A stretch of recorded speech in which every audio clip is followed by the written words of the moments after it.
ఇప్పుడు మనం కాకినాడ జిల్లా ప్రతిపాడు నియోజకవర్గం నగర పంచాయతీ ఎలక్షన్లో ఉన్న ఏలేరు జలాశయం వద్ద ఉన్నాం. అయితే ఈ యొక్క ఏలేరు జలాశయానికి ఇటీవల విశాఖపట్నం నుంచి కాకినాడ జిల్లాకు నూతన బాధ్యతలు చేపట్టిన collector MN Harindra Prasad sudden visit చేయడం జరిగింది. అయితే కాకినాడ జిల్లాకు వచ్చిన మొట్టమొదటిసారిగా అన్నవరం దేవస్థానాన్ని దర్శించుకుని అనంతరం ఈ యొక్క ఏలేరు జలాశయం పరిస్థితులను అడిగి తెలుసుకునేందుకు ఇక్కడికి రావడం జరిగింది. అయితే ఈ యొక్క ఏలేరు జలాశయం సుమారు 67,000 ఎకరాలకు నీరందించే ప్రధాన కాలువ, అలాగే వైజాగ్ స్టీల్ ప్లాంట్కు, ఇక్కడ మణిహంస పవర్ ప్రాజెక్టుకు నీరందించే పరిస్థితులు ఉన్నాయి.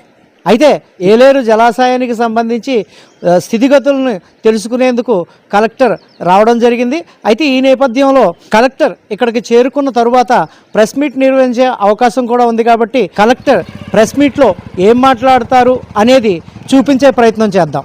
కాకినాడ జిల్లా కలెక్టర్గా ఈ నెల 1వ తారీఖు బాధ్యత స్వీకరించడం జరిగింది.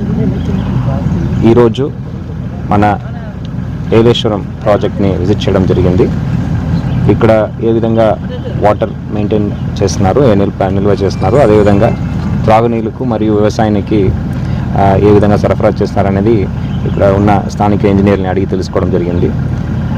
వాళ్ళు నాకు ఇక్కడ ఉన్న స్టోరేజ్ కెపాసిటీ గురించి, అదేవిధంగా మన పోలవరం ఎల్ఎంసి ద్వారా వచ్చే నీళ్ళు గురించి, కింద సాగు కోసం వాళ్ళు ప్రతి సంవత్సరం దాదాపు 60,000 ఎకరాలకు నీరు ఇస్తున్నామని చెప్తున్నారు. దాని గురించి, అదేవిధంగా ఇక్కడ ఉన్న మెయింటెనెన్స్ గురించి వివరించడం జరిగింది. కొన్ని సమస్యలు కూడా వాళ్ళు తెలియజేశారు, అవి అడిగి తెలుసుకోవడం జరిగింది. దానికి సంబంధించిన చర్యలు ప్రభుత్వాన్ని దృష్టికి తీసుకువెళ్ళి త్వరలో పరిష్కరించడం జరుగుతుంది. గౌరవ ముఖ్యమంత్రి వాళ్ళ ఆదేశాల మేరకు మన జిల్లా అభివృద్ధి మీద దృష్టి పెట్టే విధానంలో భాగంగా ఈరోజు ఇక్కడ రావడం జరిగింది.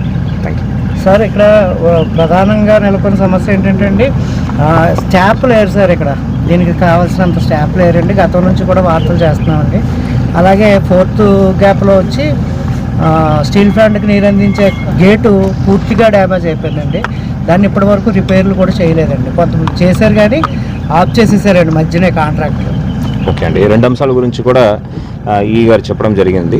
స్టాఫ్ కొరత సంబంధించి గత కలెక్టర్ వారిలో ఆల్రెడీ ఫైల్ ప్రభుత్వానికి పంపించడం జరిగింది. దాన్ని ఫాలోఅప్ చేసి త్వరలో ఆ స్టాఫ్ కేటాయించే విధంగా చర్యలు తీసుకోవడం జరుగుతుంది.